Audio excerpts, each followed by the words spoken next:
On today's show, the guys talk with Brianna Hodges about storytelling, educational coaching, and its impact on teaching and learning. There's an East Initiative update, all of that and more up next on EduTechGuys. You're listening to the EduTechGuys, EduTechGuys.com.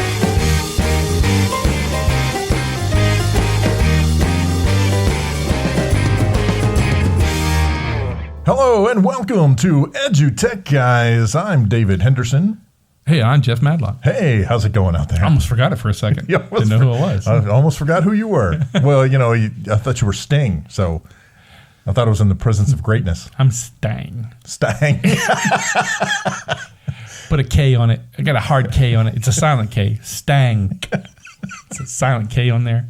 That's what it is. Oh, my gosh. Woo. If you're still here, thanks for listening. Oh, you better be here. And you better go out to the web, www.edutechguys.com. Drop down to the bottom of the page. We got a little form there you can fill out. Try to talk as fast as you can. Don't know why. But you can also go to Google, type our name in, EduTechGuys, EduTechGuys. You're going to find us. We're out there at EduTechGuys on all social media. Please follow, like, retweet, send us $1. Send us $1. Watch my new album, Yeah. It's called, in fact, that's the name of the album, Send Us $1 by Stank. So I'll be out there doing the... We really do have a good show for you. We really do. Yeah, I'm sure Brianna's going, what in the world was I thinking going on with this guy? Right. She's like, they weren't like this when I was on. Completely different than this. We've had it's the Dr. Pepper. I know that's what it is. It is. It's the caffeine. That's what it is. No, really, we got a great show in today. We're looking forward to you hearing it and finding out what you feel about it, how you feel about it. Some really great stuff. She has some wonderful things to share for you. I think you're going to be real excited after hearing this one and knowing that you can probably hear her again in January before her FETC appearance. Yeah, that's right. Yeah. So, yeah, we already know ahead of time that we're going to have her back. Yeah. So that's kind of awesome. So you get a double dose. So now we have to have her back because if we don't, she's going to be mad at us and we're going to be mad at us and FETC is going to send their hit squad after us. You got to watch out for the FETC hit squad. That's the nicest group of people I ever met. Truthfully. They really are, actually. That's what's so funny about it. Hey, you know what? Let's get right to it. We hope you enjoy this interview and we'll see you on the other side.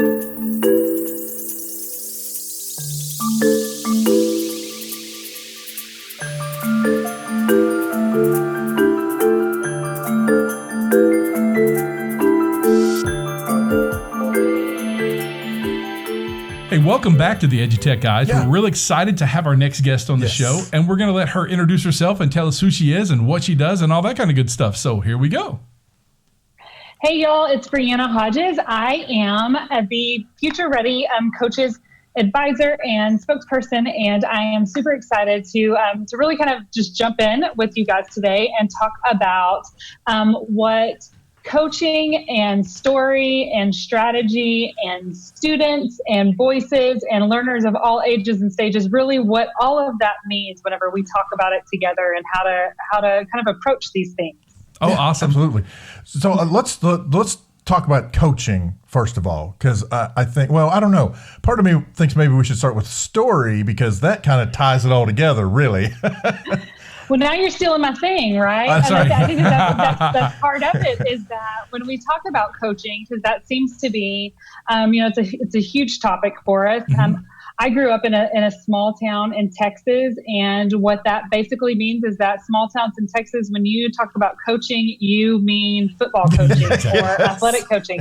And I was a basketball coach, so I can definitely talk that talk. But what does that mean when we use that word now, especially in education? And I'm really grateful, honestly, for my experiences on the court and on the field whenever I brought that into the classroom, because I spent a lot of time talking about, like, I played my sport, but I didn't have to have played my sport in order to have been an expert at what that means. And you don't have to be an expert in order to provide inspiration and passion. And so, I think a lot of times when we talk about instructional coaching, one of the questions that I get asked across the country is, I was an elementary teacher. And so how can I go into a high school classroom and talk with them about instruction? And I usually laugh and I say, well, Bella Carosi wasn't a female gymnast, but he sure as heck did coach a lot of gold medalists. And so, I think that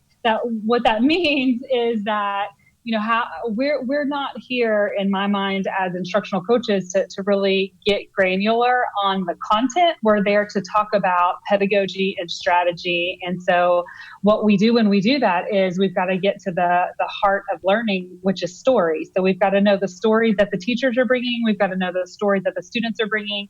And we've got to really understand how strategy is going to connect all of that together. So yeah, I think it's really exciting to bring our minds around that.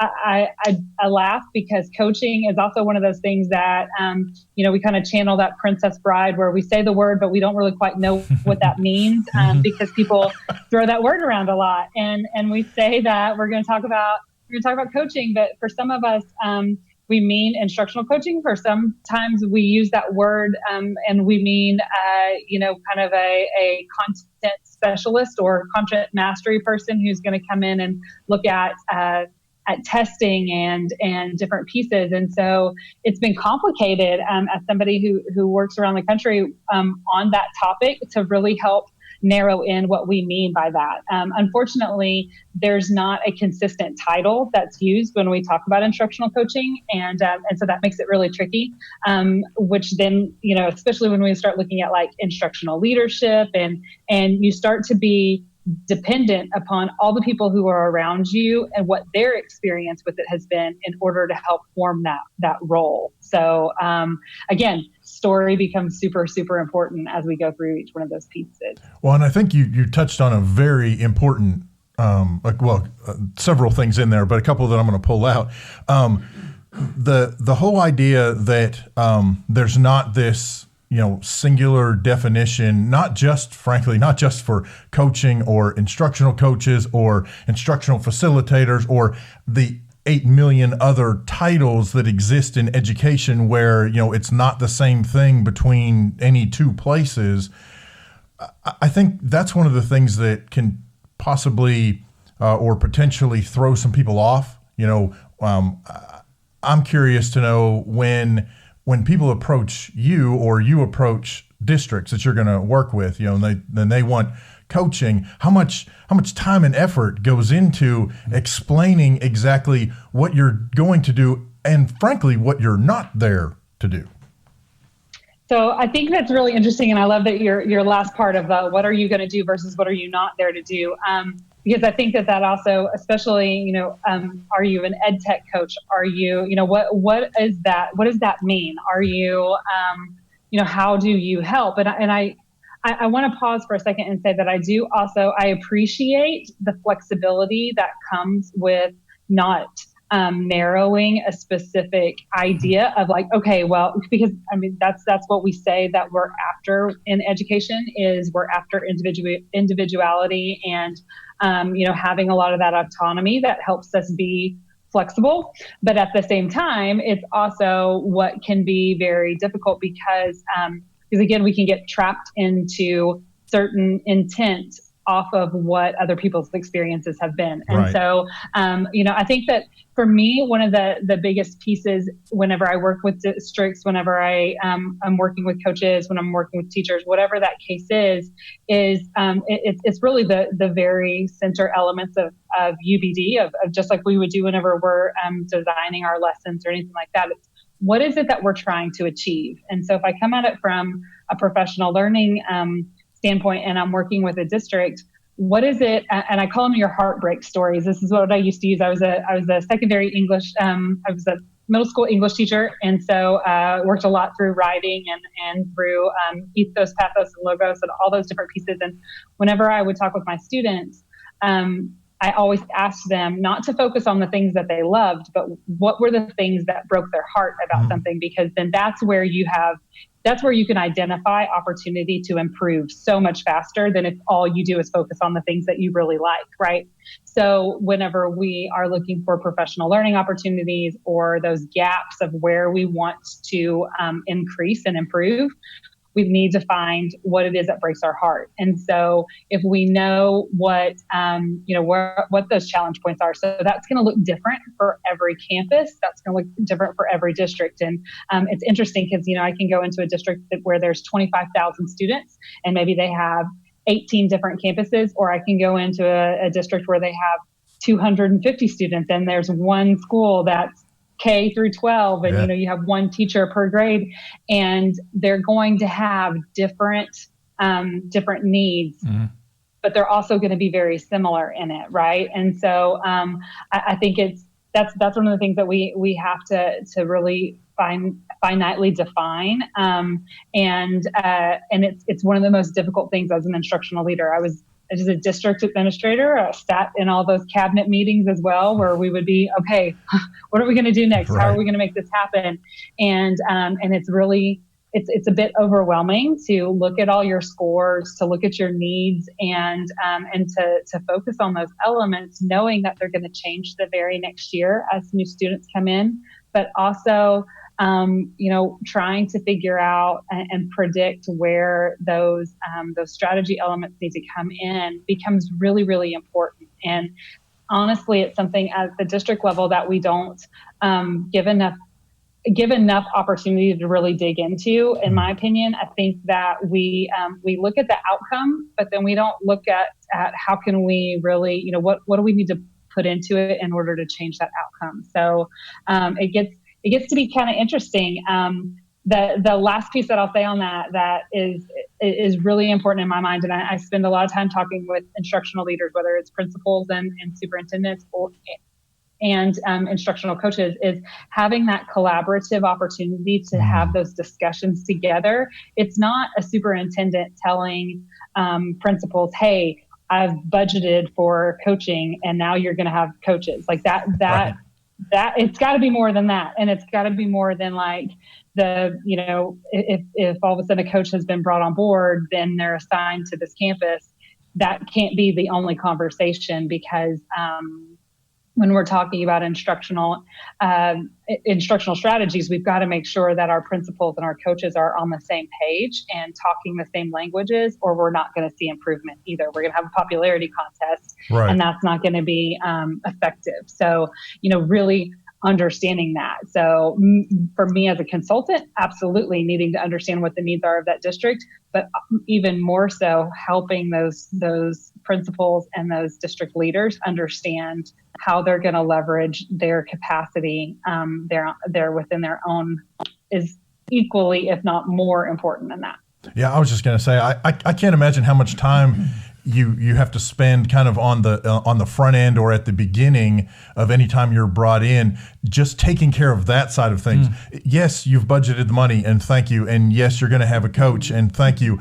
But this is what it really means. It's not just, hey, this person who's now going to take on these roles and responsibilities. It's all of the other pieces and parts of everyone working together, like you said, to look at those outcomes and figure out, okay, what are we going to do about the outcomes where we're struggling, but also, I would imagine, how are we going to celebrate the outcomes that exceeded our expectations? Yeah.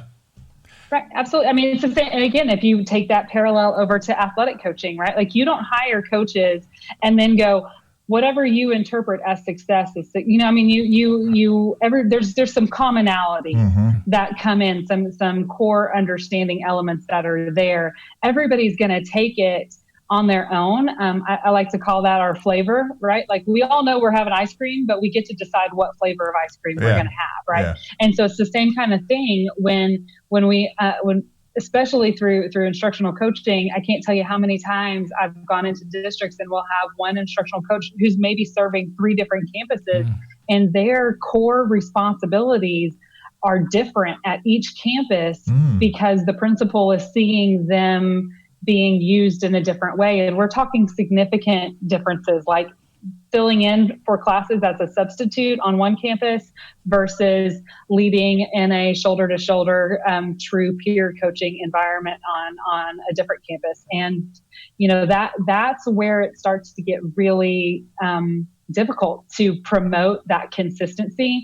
I spend a lot of time talking about equity as well. And, if you look at that from an instructional equity point, oh my gosh, that is just a nightmare of where is your, as a curriculum person, my focus becomes having that continual, that equitable environment for experience and learning. And that's not going to happen in those situations. So yeah, exactly. Yeah. So I have to ask a question. So for our listeners, that are a classroom educator out there listening right now to this interview, and they want to know, okay, so what does that mean when you show up?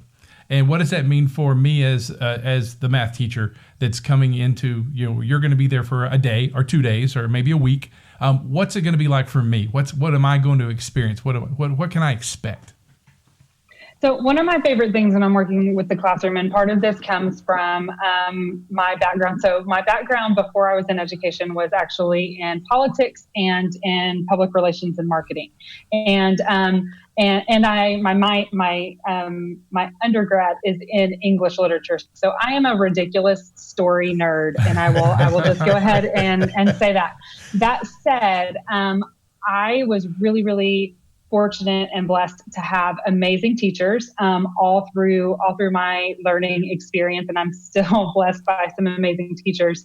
And while math is not my most favorite thing in the whole wide world, I had some really amazing math teachers. And what made them amazing was that they leveraged story to help us understand. Yeah. And so I say that because the thing that students, regardless of if they're pre-K or if they're graduate level students, what they love most about a learning environment is learning from somebody who is passionate about what they're doing. And, I get super geeked up about Shakespeare and Edgar Allan Poe and all of those things. And I also had amazing teachers who felt the same way about calculus and felt the same way about anatomy and physiology. And what made them amazing was their ability to relay context to story, and so to real life, right? And that's what story is, and that's how our brain processes. And so when I work with teachers, that's really my favorite thing to do. It's not to talk about content; it's to talk about that pedagogy and that strategy. Mm-hmm. And so because teachers are masters of their content, that's what they're there for. They're amazing at their knowledge. And so where we start working as craftsmen is when we start figuring out how to best relay that information in a way that's going to connect and appeal to different people. And I'll share a quick story on that. My last year in the classroom, I did a year-long genius project, if you will, with my students. And I had guest speakers come in of all different walks of life to talk about all the different pieces that, were just what were different kinds of jobs out there and what were the ways that they learned. And so one of my friends that I'd known for quite some time, a good family friend of mine, he was in research and development at Bell Helicopter. So he got to blow things up every day and was a big hit with my kids, as you can imagine. And so it was so funny because he had he has crazy energy, and he's a soccer coach for his kids and all this kind of stuff, and has been around kids his entire, adult life, but had never actually been in a classroom as a teacher. And so number one, by the third period, he was completely exhausted and felt like he needed a nap. And so I started laughing about that. And then at the end of the day, it was so funny because he came in and he said, "I have a question." He said, "Does your family know?" And I was like, "Does my family know what?" And he says, "Does your family know that you're schizophrenic?" And I was like, "Wait, what? Time out. What do you mean?" And he said, "Every single person who comes into this room, every class period, you would change how you told a story or how you interacted with them based upon who they were.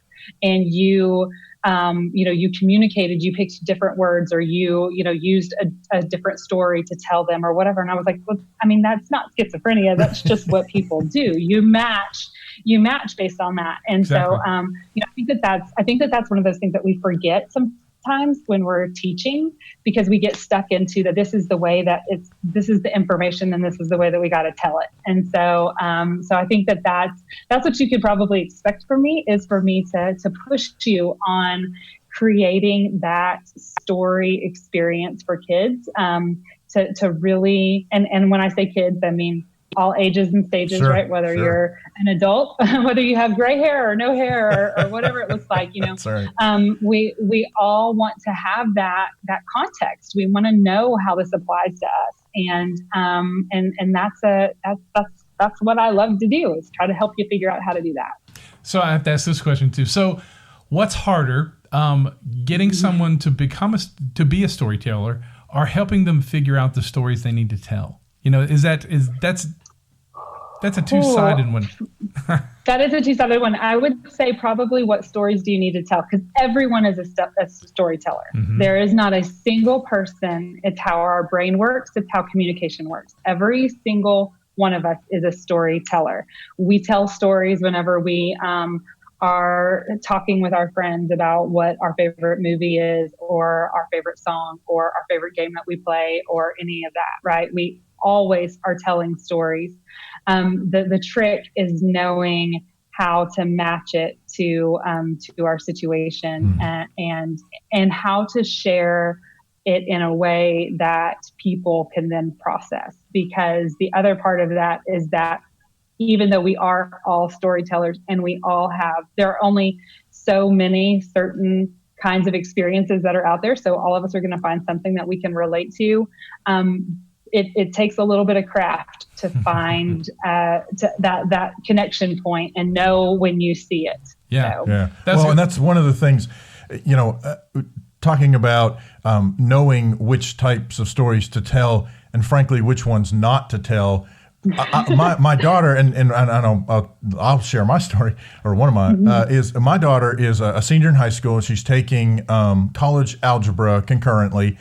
And in fact, in her English class, she's writing a paper on math anxiety, because she's got it big time. And one of the things that she discusses in there is when you've got a teacher who, for all intents and purposes, is very dismissive about some of the content. Oh, well, you're not going to have to really know this anyway. You're not going to do that anyway. And she said it's very hard and frustrating, because she wants to learn it and she wants to understand. And so the things that she is having a hard time grasping, it makes it even harder for her to even want to grasp it, because you have the teacher up front going, well, you're not going to really need to know this anyway, so we're just going to kind of skip through this. Okay, well, then it turns out, next semester in the next class, guess what? I did need to know that. I needed that.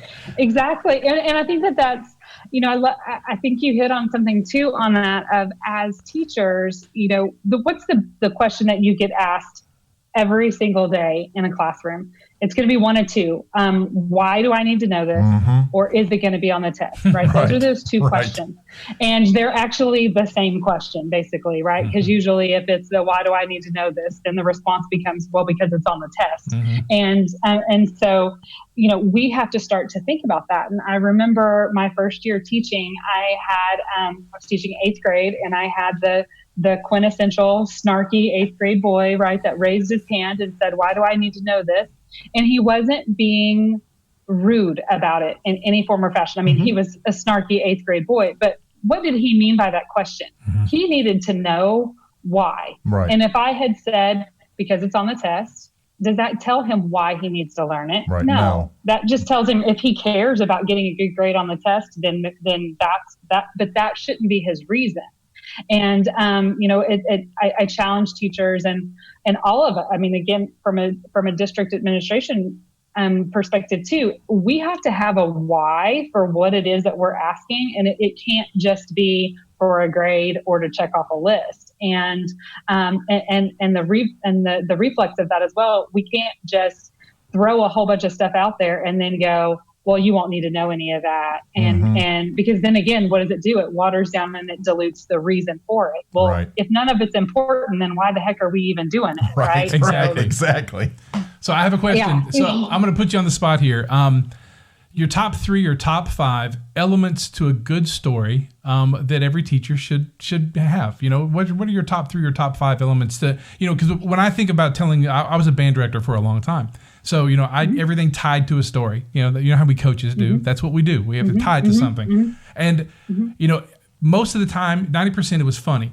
Because that always works with kids. It's memorable, they remember it. But there are other times you want to put a little empathy in it. You want to put something else. You're going to tie into it. So having answered the question for you, what are your top 3 to 5 key elements to a good story?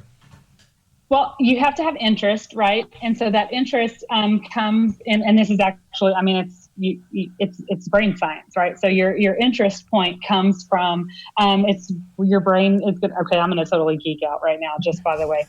So your brain is going to release cortisol based off of interest. So you're going to have some anxiety, whether it's because you're super interested in it, and it might be like something that's really funny, but you're interested in it and it's going to increase a cortisol release, or it's something that's kind of scary and you're not quite sure what's going on, but it's piqued your interest, which is going to pop that out there. So there's got to be that interest point in there. You can't save it for the end. You've got to have that in there. Developing a bit of mystery is always a good way to do that. But the writing teacher in me will tell you, don't start your story the same way every time, right? Like I used to tell my kids, I'll snap the pencil in front of you if I ever see you start it with a question, right? So, or at least a question answer, do you know what stars are? Well, let me tell you. We never started that way.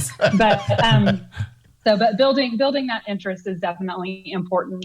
Having some creativity is important in there to engage that knowledge. You have to have some flair in there. You can't just make it flat. So there's got to be that interest point that comes in. Creating that opportunity for to have some humor in there is always good, because you're going to get that dopamine rush. That's super, super important. So having that, and that's where we identify with people, right? So the cortisol is going to give us that awareness and that a bit of that heightened anxiety, and then that dopamine, that's going to give us some of that little, okay, there's some hope there. There's release. There's emotion that's going to come through. And when those two combine together, then it makes it memorable, right? Which once it's memorable and you have a little bit of that relief that comes through it, then you're going to get that release of oxytocin, which is going to give you factor. That's where that empathy comes in. And once you see that, then, if you're a math teacher, it's talking about that time when you thought you had, you've always gotten the top grades, and then for some reason you felt crushed. It went away and you didn't understand something. And so then how did you come back from that? Or, creating that opportunity for a shared experience with someone is created in that. And then that's where, when that trifecta has come together and you've had all 3 of those chemicals, then that's where we get neural coupling, which is where your brain actually experiences the same pathways that the storyteller has experienced. And so you get to have that shared experience. That's why we cry whenever we hear certain commercial, if the ASPCA commercial comes on, right. You immediately know like what's going to happen. And we feel that shared experience. And so I think it's combining that. It's knowing you got to hook them somehow. You got to make it interesting for them, make them giggle or laugh a little bit, or either at content or at themselves on it, and then show them that you've been in their shoes and that you're okay and you've persevered, and now you're all the better for it. Awesome. Yeah, that is great. Well, I hate to be the time bandit here, but keep us on. Can you believe it's been 25 minutes? It just flies by, doesn't it? Yeah, it just flies. Great. Yeah. You guys, I tell you what. You're very good at this. No, you kept us very. So if our listeners want to reach out and pick your brain or steal your ideas, what's the best way they can get in touch with you? You can find me online at briannahodges.com or on any form of social media at bhodgesedu. And please reach out, share your stories with me. I would absolutely love to hear what you're doing and see how I could help. Well, and we look forward to talking to you again before FETC. Yes. So absolutely. Everybody make sure you put that on your calendar. FETC. Exactly. So that's a big one. Once again, thank you for coming on the show. Thanks, guys. Hi there, I'm April Jackson, and this is your East Update. This week, we hear about how sibling rivalry inspired one East at Roberts Elementary School student to join the program. Hi, my name's Nikhil. I really wanted to join East, well, not for only this one reason, but one really big reason was because of my brother, because he was in East, and pretty much the times that I went to was like when I was pretty young. I always saw him working with cool technology. I mean, maybe not the exact same technology as what we have now, like not VR and all of that cool stuff. But when I saw him working on all the cool computers and all of that, I really wanted to, I really thought that, wow, I really want to do the same thing. So, and I guess I really wanted to beat him. I wanted to beat him? You wanted to be better than him? Yeah. I wanted to be better than him. But I really found out that it's like a really cool program where like you can be yourself.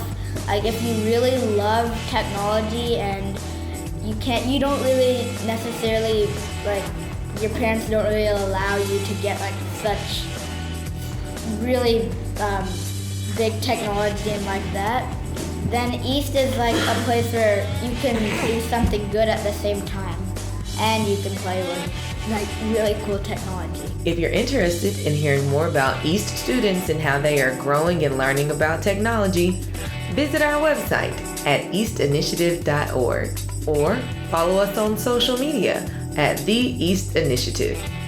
I am April Jackson, and this has been your East Update.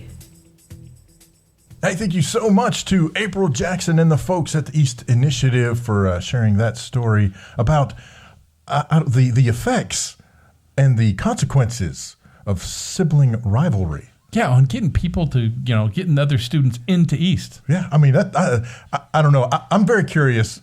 Go out to EduTechGuys.com, scroll to the bottom of the page, and leave us a message or hit us up on Twitter and share your story about sibling rivalry, like something that something that you and your sibling kind of got it into about or started that you wanted to one up your sibling. That's what we want to hear. That's it.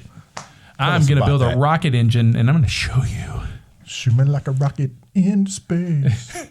Loving every minute of it, dude. Loving every minute. Loving every minute of it. Oh, yeah. Here we go. Speaking of, I hope you loved every minute of our conversation with Brianna. Yeah. And I hope you love our new format where we drink a lot of caffeine and get really crazy on the microphone.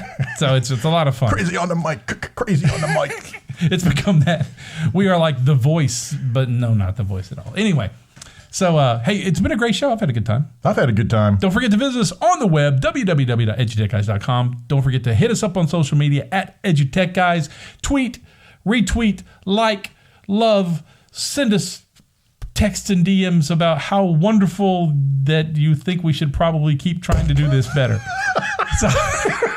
And $1. That was a mouthful. It was. $1. And don't forget to pick up my new album, From Stang. Here we go. Hey, I'm Jeff Madlock. Oh, I'm David Henderson. We'll see you next time.